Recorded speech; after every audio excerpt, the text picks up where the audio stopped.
So our next session is Transport and Infrastructure Disruption, and this is sponsored by Spark.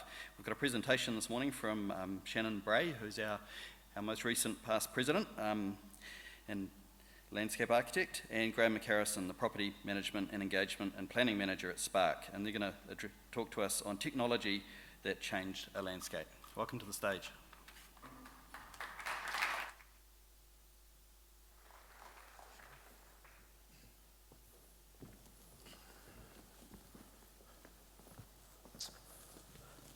Morena, kia ora koutou.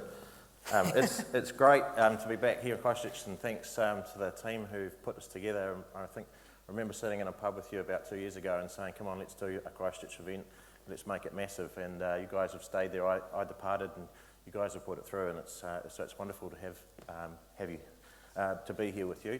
And it's awesome to be in this theatre, because when we thought about doing this conference, it was basically rubble. And we said, no, how cool would it be to have it in here, and here we are, so really great. So yeah, we've got a presentation. So this is Graeme from Spark. I'm sorry, he's a planner. I brought a planner with me. I'm sorry I have to present with a landscape architect, because at the end of the day, this is my space. This is technology disruption and infrastructure. No, get out of it, I'm doing it. So you guys are just way behind the eight ball. So Graeme and I have been talking about this talk for ages, and we put a whole lot of slides together, and I sent it to him. He added a whole lot of slides. I pretty much deleted them all, and so he's really peeved. And then so now it's my presentation, which I'm going to do, and he's going to keep interrupting. So. We've got way too many slides, and I've already seen that we've used up a minute, so we're going to have to go really quickly. We're going to start with a bit of bias. We love technology. Both of us really love technology. And I'm going to say that you guys love technology too. You might not believe that right now, but part of our talk this morning is to say that let's get you convinced. What we're going to talk about is how technology is changing landscape. We're going to give you 3 easy bites of it. It's changing it locally, it's changing it regionally, and it's changing it globally. And what we want to do is to say, what does that mean for us as a group of landscape architects or planners? I'm going to go right back. It seems to be a bit of a theme of this conference, you go right back. Technology started with the invention of language. This is something that Stephen Hawking always said. The one thing that sets humans apart from any other species in the world is that we're able to talk to each other, and we're able to learn from each other. There's no other person that does that. And not only that are we able to talk to each other, we're able to write it down. And so it means that when we go somewhere or trying to do something new, we don't have to learn everything for ourselves. We can go to a library, we can pick it all up, and we can take up. So we're able to increment, and that increment is technology. And it's exactly what this conference is about. So yeah, when I was practicing this conversation to my dog, he just looked at me and went, but yeah, where's the food coming from? We're the only ones that have this sort of engagement process. And this guy, Alexander Graham Bell, he recognised that. He recognised that language was so crucial to how we wanted to be. And he said, well, why do we have to be standing next to each other to have language? Why can't we do it when we're further apart? So, that invented, here came the telephone. And then this cool guy, Martin Cooper, came along. So Martin Cooper, probably nobody's ever heard of him, invented the mobile phone. And that suddenly has revolutionised the way in which people communicate with each other. He was remarkably successful. He didn't realise it at the time. But where we're at now, we have a world population of about 7.78 billion people. The number of mobile connections, and this is a bit old now, is 9 billion. So there's more mobile connections in the world than there are people nowadays. Nearly every single person has a mobile phone, and I guarantee all of you in this room have one. Yep, and the numbers keep just about doubling at the moment. So if you think about the number of devices in your house, most families will have 12 to 14 devices, and when you add your fridges in the future and the light bulb and so forth, all of those are devices. And so you've probably heard about this G thing. And so I thought we'll give you a quick thing. So 1G was what Martin Cooper came up with, and it was the ability to talk down a wireless phone. 2G came along and it meant you could text each other. 3G meant that you could actually do emails and you could make that text a little bit longer. And this thing called apps started to develop. 4G meant you could start sending video. 5G basically takes all of this a bit further and says we can increase the data, we can send more down the pipe, we can get machines to start talking to each other. And we're going to talk a little bit more about 5G and the benefits of that shortly. But essentially what we're getting to, and I'm sure you've heard of this term, it's called the Internet of Things. And it's basically all of technology being able to talk to itself. Yep. And us interact with it as well. Well, it's kind of less us. I mean, that's where technology's at, and one of the big debates is around the Internet of Things, and what you'll see next is about machines doing stuff, AI, all of that sort of stuff. And so if you think you're on top of it, that's fantastic, because what you don't know is this is already decided. This is coming. So, get worried. Yep.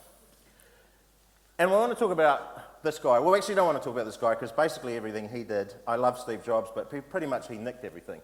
But what's behind that is the phone that has apps, and it's the apps that have significantly changed the way that we operate in the world, and has changed the way landscape works. But let's just talk about apps for a minute. We'll let Michael McIntyre talk about it.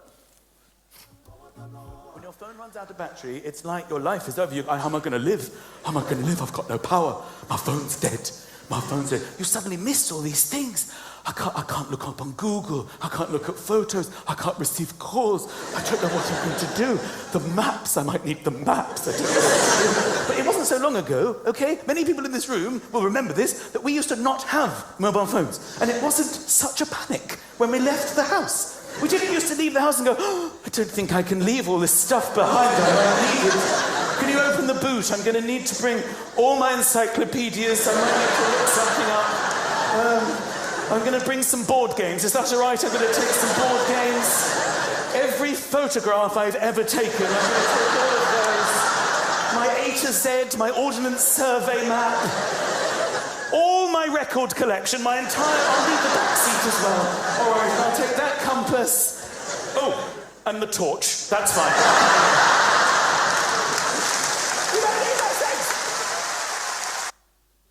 I mean, yeah, seriously, we love this stuff. I mean, technology's there. Have I convinced you? What do we use technology for? Of course, cat videos. I mean, that's, well, porn, to be fair, but I didn't want to show the porn slide. No, cat videos is right up there. That's the biggest thing that you watch. Yeah, YouTube we love it. So at 6 o'clock every night, there gets this hit with the capacity within our network. It's cat videos. But also, we love sport, and technology's taking us a lot further. So the new technology that Canon are inventing with sport, and the way that cameras can now be on the pitch. Now, this is grainy because it's early stuff, but this can happen live now. We can do cameras anywhere we want on the pitch on the sport. So, yeah, when the South Africans do their bloody try to win, we can see whether they actually crossed the line correctly. Yep. And so this is using augmented technology, so augmented reality. So you're taking live images and putting it into some pretty basic 3D modelling stuff so that you can actually start to play actually the English winning maybe, or some other outcome, and so you can have some really good fun with it.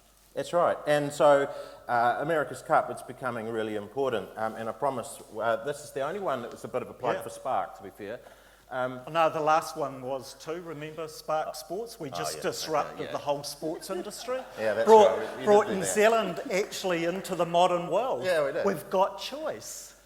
So the America's Cup boat is going to be is 5G. There's a whole lot of sensors on the boat, which get broadcast to the chase boat, which get broadcast in real time to the team that are on the shore.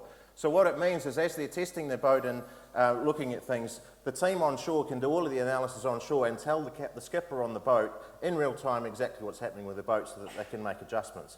Previously, they had to do all of that, download it, work overnight to do that censoring, and then do a briefing in the morning. So it's speeding up that process. Yeah. So what, if you remember what America's Cup is, it's just a big technology infrastructure event. And so we're testing 5G manufacturing technology, new materials, how they perform, how crews can work together, because there's other people that aren't in Auckland that are operating at the same live time because there is no lag in their transmission to America where those people are operating out of. So that gives Team Emirates a real advantage over everybody, and we're using that absolute cutting-edge technology to make this happen. And when we launch it into New Zealand, we get the benefit. So that's all very well, that's sport and kitten videos. You know, we need to be a bit more productive, and that's where technology's starting to hit. You know, in businesses these days, Skype has become pretty much a norm. We all still hate it, and we all swear at it when we're trying to do a conference, but it's getting better and better every time, and actually, you know, there are other alternatives to Skype, such as Zoom, etc. So that sort of technology and real-time interaction through business is becoming really important. You know, to the extent that, why do we need to be in the office? You know, we can be in our new driverless office that's taking us, you know, to the pub or wherever we want to go, you know, or we can be working remotely anywhere in the world. You know, that's the sort of things that's happening in technology. And of course, apps also allow us to just stay at home and order the pizza. And that's an important thing for everybody.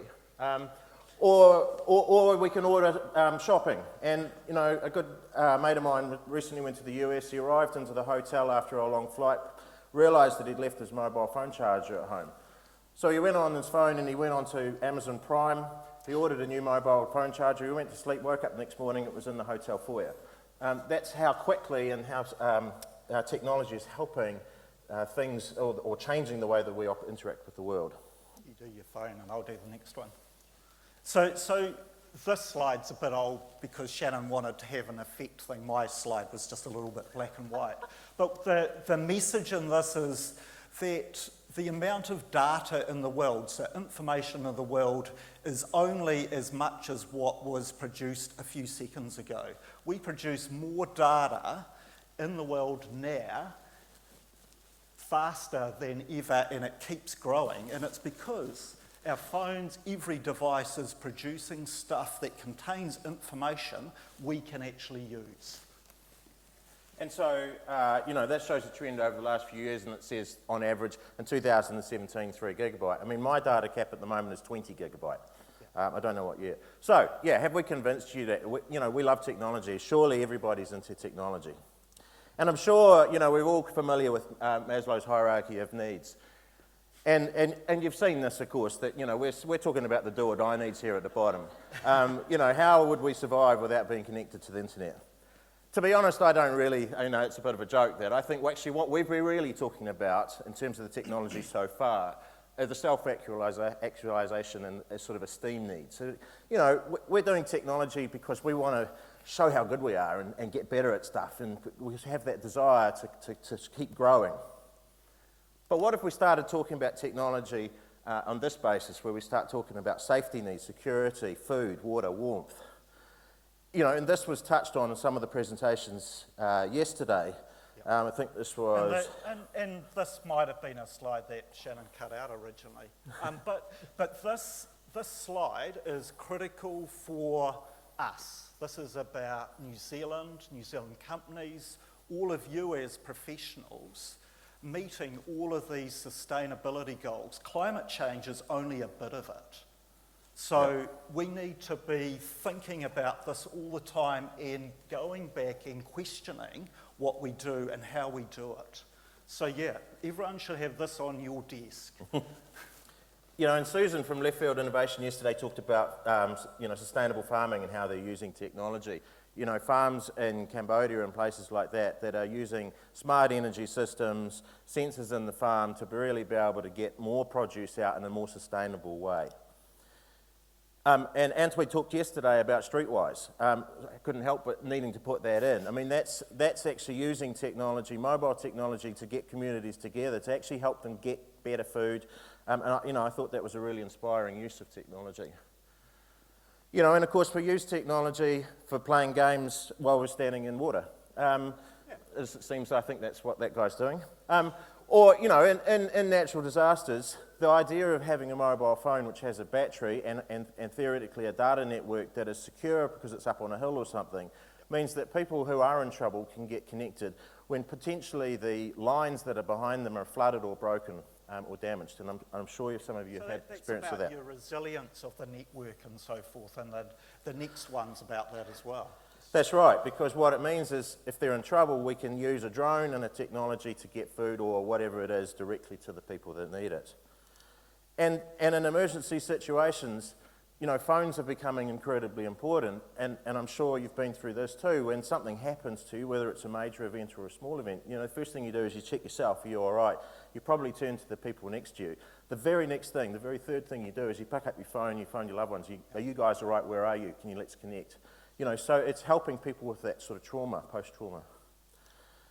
Technology is getting ahead of stuff to try and prevent stuff from happening. So I was on Google Maps about 2 hours after the Auckland fire started, and it's already registered on Google, Central Auckland Fire. It's on Google Maps. There's a whole list of stuff there about what you need to know about the fire in terms of if you're involved, who do you contact, what's happening with emergency services. You walked into the Auckland CBD, you got a text message that said this is what's going on. Yeah. So that's just using basic geo-ring technology, basically, the same stuff that we're meant to be controlling Lime scooters with and stuff. Slow them down. And then technology, so the rescue helicopter is trialling quite successfully a mobile cell site, which is connected to the helicopter. So that means that when it's flying over a really remote area where there's no cell phone coverage, it actually creates cell phone coverage. So if the tramper beneath them's got a phone, suddenly the phone has a connection, they're able to ring the helicopter and say, I'm here. So, you know, that's a really good response and using technology in a really good way to help people in trouble. It's also got a flip side effect because what it's meaning is people are saying, I'm safe. I can go out in the bush with just my phone because, you know, that's all I need these days. I don't need a personal locator beacon. I don't need all of the training of how to be in the forest because if I get in trouble, I just use my phone. So, and that happened a little bit, I think, with the Pigeon Valley fire in Nelson. You know, caused by a farmer who basically went out in his tractor, probably had his phone with him and said, oh, if I get into trouble, I can ring somebody.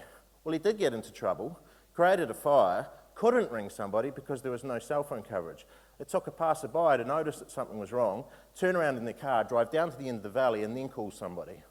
And then the phones were also then used in coordinating the whole volunteer service for managing that fire. So I guess what we're getting to is our way of life is intrinsically connected to the phone, really, and the apps on the phone and our technological advances. That's who we are. So that's all wonderful, great technology. We need to bring it back to landscape. And speed it up. And speed it up. So this is the reality of having a phone network right now. Because guess what? This doesn't operate without that network, and people have forgotten. I have people in that cell phones in Spark that actually believe none of that exists. And sorry folks, it's going to get worse because the government and Spark and the other providers are saying, well actually we need to fill the black spots, we need to fill the motorways, we need to fill all of the roads, we want to fill the tourist hotspots with more cell phone sites. So this is the reality check. More cell phone coverage is coming through the sites. So what we need to do as landscape architects, planners, is better understand and integrate this infrastructure. So let's help you understand it just a little bit. We'll go quick, but basically what 5G means, it means better latency. It means that, say, a 5G car can communicate really quick with a car in front of it. It's like the delay, I guess, the lag when you see somebody presenting on the news and then somebody in another country has to wait a second to do the response. 5G eliminates that lag entirely. It also means faster, larger capacity, bigger stuff down the pipe, and it means that there's much more reliability. Lots and lots of people can be connected all of the time. But it comes at the cost of needing more transmitters, more receivers. So we're starting to get better. Spark are trying, but I think they need our help, and that's what we're going to talk about. But we're starting to try and make these better. They're getting really good, I think, at being able to hide them. I vote for this one. We've got lots of palms in New Zealand. Yeah. Don't panic. I mean, this is what we're starting to say, is we need to start building our infrastructure into our projects, whether it's in the flagpole, whether it's in the piece of art. whether it's in the street furniture that's already there. You know, we can do light poles. I mean, this one's still a little bit messy at the top, but it's getting better. Yeah. This is a really great response because you can't actually tell where the cell phone tower really is. Yeah, and so this is designed by a company, Telnet in Spain, that have created a new, completely robotised electronic management manufacturing plant with a big design team. And they're prepared to collaborate with designers, planners, engineers all over the world. And you can do it through the 5G network to design stuff that meets European standards because they're way ahead of our stuff. Or you can do it in a rubbish bin, or you can do it in a seat. The seat's solar powered, it charges your phone, it's got a Wi-Fi network and a 5G network, the whole lot. You know, and so what we need to be doing as designers is saying, well, isn't a 5G network or a data network just like a lighting network? You know, we use lighting to affect, why can't we start using data to affect? You know, really integrating it into our projects and saying, well, actually, there's a whole lot more to be gained out of having really good data networks, cell phone networks in towns particularly, but everywhere. So let's start bringing them in. So there's our first challenges. You know, let's be the drivers of better designed infrastructure. Bernice talked about the elephant, so we've got an elephant, of course we do. Yeah. You know, everybody's... But there's no elephant, really. It's not. People are worried about health. Yeah. But- So if you worry about eating pickled gherkins, then that. you should worry about this stuff because it's the same effect. So we need to get over worrying about stuff that scientists are reviewing. So trust the science. We do it for climate change. Why not the same scientists doing real research? Yeah. And trust our governments to actually do the right thing. Or ring this lady because, you know, she's really worried about the mobile network, but she's got a mobile number that you can give her a call on, so, you know. So the reality is, the science is there. The providers are worried about it as much as everyone else is, and it is being investigated. I guess it's be careful what you don't read. Right. It's very easy to hear the stories, but the information is there. Same with data security, all of that sort of thing. And also with Arnold, because, you know, people are genuinely worried that AI technology is going to take over the world. Well, maybe it will, but why don't we just question it? Yeah. Just keep questioning it. Because what happens, and we've seen this right through with technology, is every time we question something, that technology actually gets better. It's very, very rare that we ever go back. 5G is here to stay, and if people are getting really worried about it, then the way that 5G is managed will get better. So that's local. Let's go a little bit higher. Let's talk about cities and how technologies is changing cities. It's not only going to change how we move around, but it's also going to change what cities offer.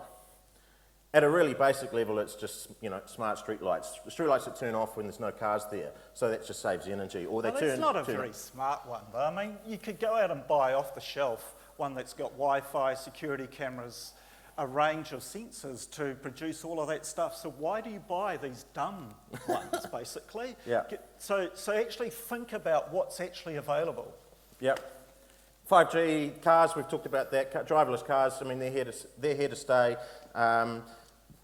Scooters, I mean, scooters are an old technology, but through apps and through mobile phones, suddenly scooters are everywhere because we can use them. We don't need a key, we just use our phone and we undo it. And then there's things like, you know, Uber. Who said Uber was a rideshare company? They're not, they're a data company. And what Uber is starting to do is to say, well, hang on, if you want to get from A to B, a ride share might not be the best way to do that. The best way to do that might be get a bus or it might get a train. So Uber's starting to say, well, let's integrate all of that technology together into one thing and say, I'm going to Uber from here to here. Uber says, okay, we'll walk down the street, get on that train, you've got the ticket on the phone, get off the other side and there'll be a car waiting for you, away you go. You know, that technology is already happening. Yeah. But we don't have to rely on Uber. So we can do some of this by actually working as integrated teams with Uber, or actually local with some really cool people, or with Australia and stuff. And then there's the, I guess, some say controversial trial of the rideshare in Devonport, where there's people are saying, well, how do we get to the ferry? Well, you just phone a car and it's subsidised and it comes. Well, it doesn't have to be subsidised.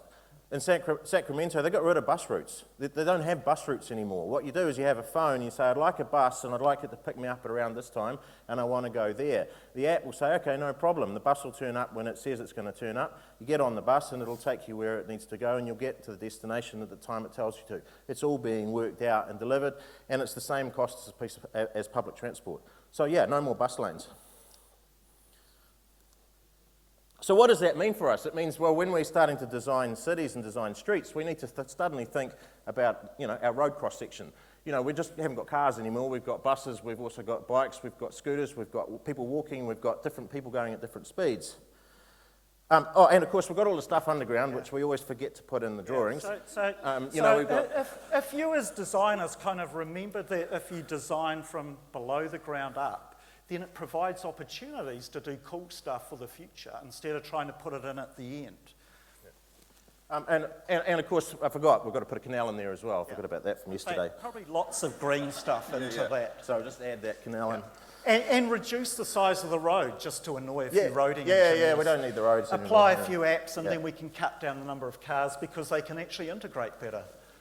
And so also what's starting to happen, I talked about my mate who ordered his phone charger. Well, why does he need to go to a shop anymore? And so what's starting to happen is the shops are starting to go, retail shops. What do we need a retail shop for? Because we've got it on Amazon, we've got it on, Countdown or Deliver. So we don't need shops anymore. So what's starting to happen is cities are starting to go, well, hang on, what's happened to our shops? Well, is it? I mean, there's a new trend, to use the pun. You can't get your hair cut online. So you have to go somewhere for that. There's a whole lot of stuff that you can't do online that you need to. And the town that I lived in the UK for a long time, all of the retail shops are gone. What's in its place is a whole lot of hairdressers and cafes and places to go. So this experience. is about, it's experience. And that's what we're doing. If you were in town last night, went to the market, Riverside Market, that's about an experience. They under-designed it. And Julie talked about this yesterday. I stole the slide off her overnight. And that's exactly what she was talking about yesterday, about creating places that are really about social interaction, about experience and doing things that you can't do on the internet.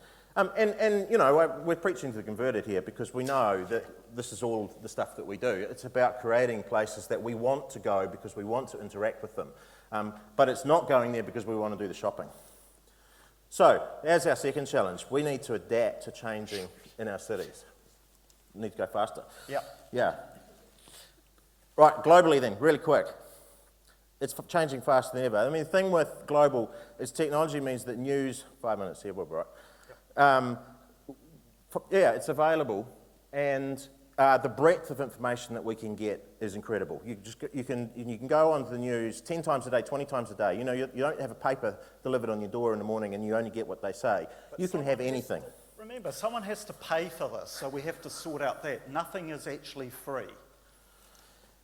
And so what that means is things can happen really quickly. People can react to the news incredibly quickly, and movements happen remarkably quickly. The scary thing about some of those movements, and I'm not necessarily saying this one, but a lot of them happen because people see the headline and go, oh, that's fired me up, and the way they go, something massive happens. They don't necessarily know the detail. And a lot about this one, it did hit my friends who said, actually, what is all that about? We don't really know. Well, it's there if they want to look at it. And that's very interesting because the younger generation, there's probably many of you in this room, are starting to go, well, actually, we can do our own research. I'd be in school if the earth was cool. Actually, I'd be in school if it was cool. I mean, schools are still suffering from breadth. They're teaching breadth. But a lot of kids now are saying, well, actually, I want to know depth. I really want to understand, one particular subject. And a good friend of mine's son has done exactly that. He has learned everything he knows about astrology and what that's meaning and climate change and how all of this comes together. And at 15, he's become quite an expert on it, to such a extent, he sent this to his school one day. I'm going to Wellington today, have a meeting with the Children's Commission, the Interim Climate Change Committee, a Youth Governance Focus Group, Ministry for the Environment, Department of Internal Affairs, Wellington City Council and a number of community groups. I'll be back on period 3 tomorrow. He's a 15-year-old kid doing that. He's got an amazing video that he put together with a whole lot of kids his age that he's never met from all across New Zealand. He put it together and sent it to the Prime Minister, and she read it. I was going to show it to you, but when I said to him, can I show you that video, he said, yes, but it's my IP. I'll charge you a Samsung phone to use it. So, sorry, mate, you're not getting Samsung. You know, and this is back in 2012, you know, somebody said, welcome to the social media revolution. You know, we're in it. We're absolutely in it. And what it's meaning is, it doesn't mean that, as I said before, that we're going to go backwards. What it's meaning is technology is responding to it. So the car industry that gets a lot of flack is saying, well, okay, well, we'll do zero-emission cars then. You know, okay, there's a white elephant about how we do the fuel cells. But at least they're starting to look at that technology and say, well, we can respond to climate change. We can respond to the things that you're talking about. You know, the airline industry is doing exactly the same. Okay, solar-powered passenger planes are a wee way away, but Boeing's new aircraft are 20% more fuel efficient than they were 10 years ago. So they're looking at it. And so why is Air New Zealand one of the leading eco companies in the world? Because they need to make a difference if New Zealand tourism and us keep jobs in our economy. So you have to disrupt these things. And people are flying. I mean, you know, we're all saying, oh, let's not fly anymore, let's not fly anymore. You know, the stats don't say that. People are flying more and more and more.